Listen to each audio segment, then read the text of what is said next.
नमस्कार, आप देख रहे हैं एसपीएन 9 न्यूज में हूं आपके साथ दीपक गुप्ता। महाराष्ट्र में स्थानीय निकाय चुनाव होने वाले हैं, लेकिन उससे पहले ही दल बदल ने जोर पकड़ लिया है।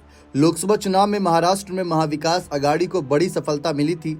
हालांकि विधानसभा चुनावों में वे इस सफलता को बरकरार नहीं रख पाए। महायुति ने विधानसभा चुनावों में जोरदार वापसी की। विधानसभा चुनाव के नतीजों के बाद महाविकास आघाड़ी के कई प्रमुख नेता और पदाधिकारी महागठबंधन में शामिल हो चुके हैं और इन दलों का शामिल होना अभी भी जारी है। हालांकि अब स्थानीय निकाय चुनाव में कई नेता अपनी ही सहयोगी पार्टियों में शामिल होते दिख रहे हैं। सबसे ज्यादा नुकसान शिवसेना शिंदे गुट और राष्ट्रवादी पार्टी अजित पवार गुट को होता दिख रहा है।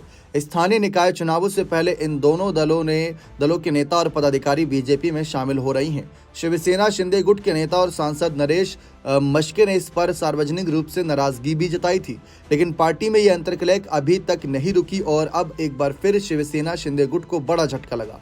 सोलापुर में राष्ट्रवादी अजित पवार गुट के साथ साथ शिवसेना शिंदे गुट को भी बीजेपी ने बड़ा झटका दिया। मोहोल के शिवसेना शिंदे गुट के नेता नागनाथ क्षीरसागर और सोमेश क्षीरसागर बीजेपी में शामिल हो गए।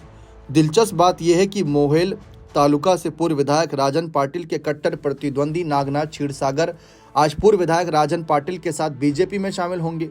बीजेपी ने मोहेल तालुका में सहयोगी शिवसेना शिंदे गुट और एनसीपी दादा गुट को बड़ा झटका दिया। पार्टी में प्रवेश बुधवार मुंबई स्थित प्रदेश बीजेपी कार्यालय में प्रदेश अध्यक्ष रविंद्र चौहान की मौजूदगी में होगा।